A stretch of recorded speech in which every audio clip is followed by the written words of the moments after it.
Welcome to the AI Hustle Podcast, the podcast where we break down the latest in AI news, tools, and interview experts helping you hustle and do more using AI.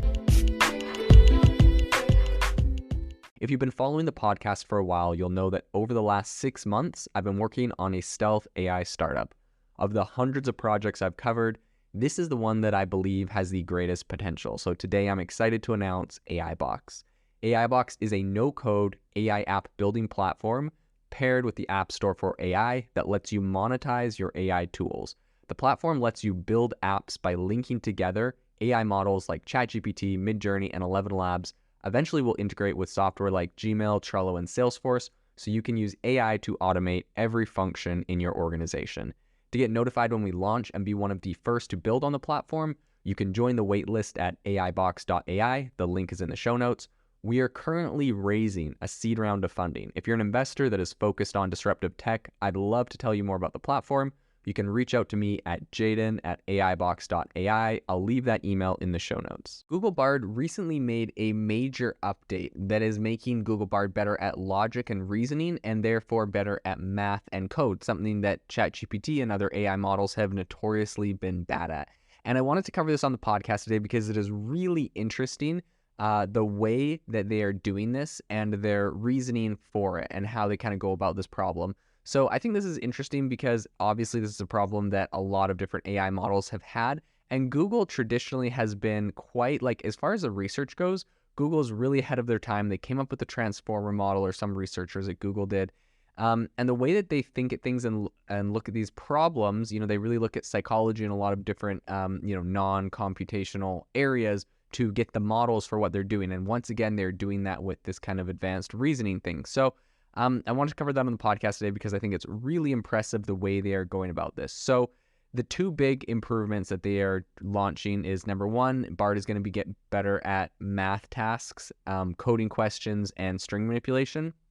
And it also has a new export action to Google Sheets. So when Bard generates a table in its response, like if you ask it to create a table for a volunteer sign up for your animal shelter or whatever you're planning on using it for, you can actually export that right to Google Sheets. I actually think this is a very useful feature because on ChatGPT, I've asked it for things before. It's come up with like a sheet there, and you kind of have to try to copy and paste it and the cells somewhere else, and the formatting doesn't always work very good. So I think this is actually really good use. I think Google is going to have a lot of advantages in a way that they can export what Google Bard is generating into Google Docs and all of the other Google suite of things. And that being said, I think OpenAI is going to have that advantage as soon as they start integrating more heavily with Microsoft Word and the Microsoft suite because of their partnership there. So the big thing that they're doing right now is better responses for advanced reasoning and math problems. So a new technique called implicit code execution,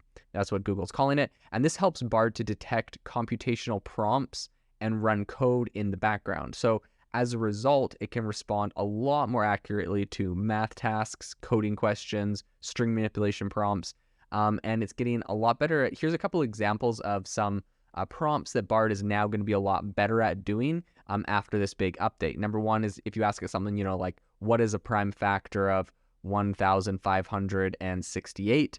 If you ask it to calculate the growth rate of your savings, or if you ask it to reverse the word lollipop.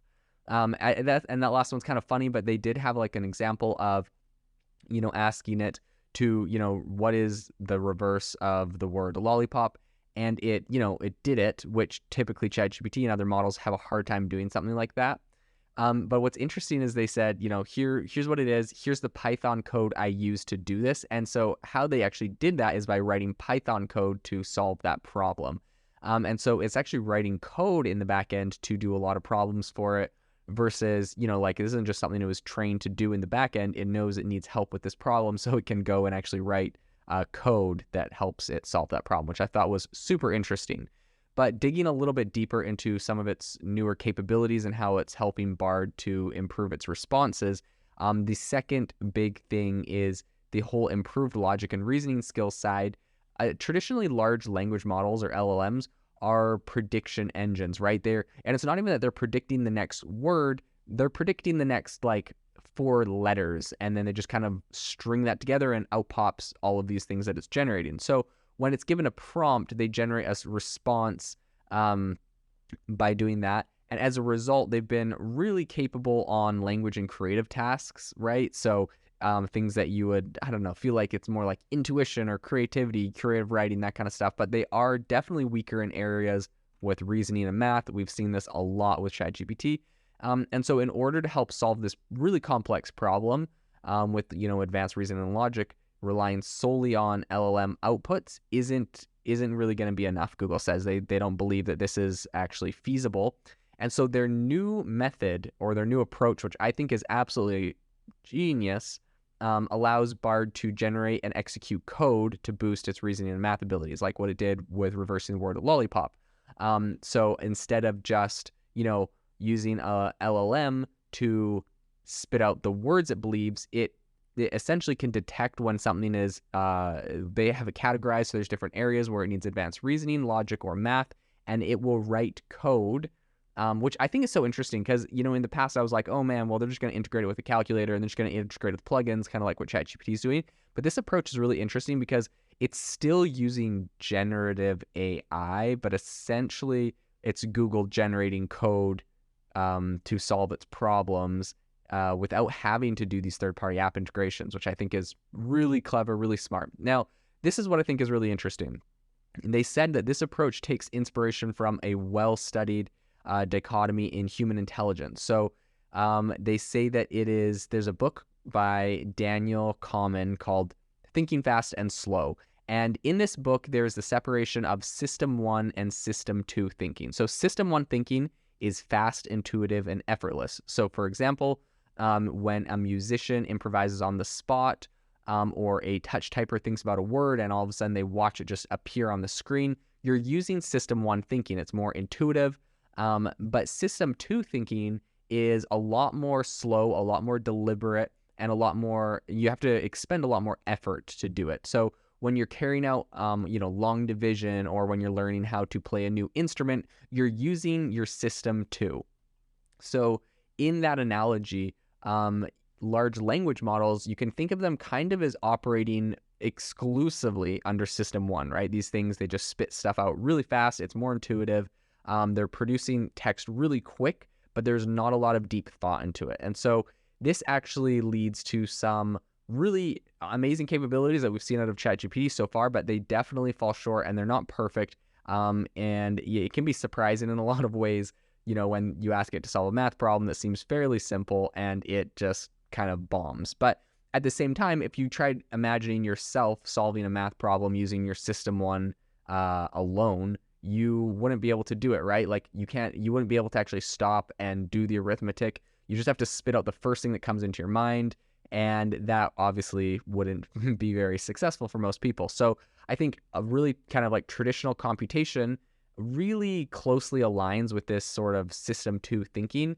There's formulas, it's not very flexible, and you have to follow a very specific sequence of steps that can produce really impressive results. But you have to be very deliberate with it. And so you can solve long division and all sorts of things, but this isn't the intuitive System 1 that we're used to and that we see out of ChatGPT. So with this latest update to Google Bard, they've combined essentially the capabilities of System 1 and System 2, the large language models, and traditional code. And they're doing this to really improve the accuracy of Bard's responses. And they're doing it by allowing it to do this kind of implicit code execution. So Bard essentially identifies prompts that might be from the logical the logical side. It writes this code under the hood and executes it, and the results have been really positive so far. They did a bunch of internal testing, and based off of their own testing, the improvement in accuracy was quite impressive. They said that in response to kind of adding this computational based word and math problem, System 2 thinking to it, it improved on their data set. It improved the responses, the correct responses, by around 30%. So this is a pretty significant change. Of course, this isn't perfect. Of course, Google Bard doesn't get everything right. It doesn't I think for one, they noted that it doesn't generate the code correctly every time. So it still has issues with coding. It's not perfect at that. I think it's going to improve, right? If they're making a big push like this isn't very far after Google Bard launch, and it's already getting 30% better at certain problems. I think we're going to continue to see them working and improving a lot of these issues in really impressive ways. So this is going to be a very interesting area to follow and watch to see if people like Anthropic and ChatGPT integrate this. And that being said, Google is coming right out there and explaining exactly how they're doing this. And so, it's not like they have some secret code or there's some secret, strategies they're trying to hold back. They really are sharing this with everyone, which I think is awesome, because it's, going to push AI forward to be more effective and to be more accurate. So I do give them kudos for that. So this is going to be very interesting to see how fast some of this technology continues to improve into the future. If you are looking for an innovative and creative community of people using ChatGPT, you need to join our ChatGPT creators community. I'll drop a link in the description to this podcast. We'd love to see you there, where we share tips and tricks of what is working in ChatGPT. It's a lot easier than a podcast, as you can see screenshots, you can share and comment on things that are currently working. So if this sounds interesting to you, check out the link in the comment. We'd love to have you in the community. Thanks for tuning in to the AI Hustle podcast. If you could do us a massive favor, we would really, really appreciate it if you could leave us a review wherever you get your podcasts. This helps people find the podcast. It helps people know this is a good place to go. And we would really, really appreciate it, as it helps us continue to bring on incredible guests and share incredible content for you to listen to.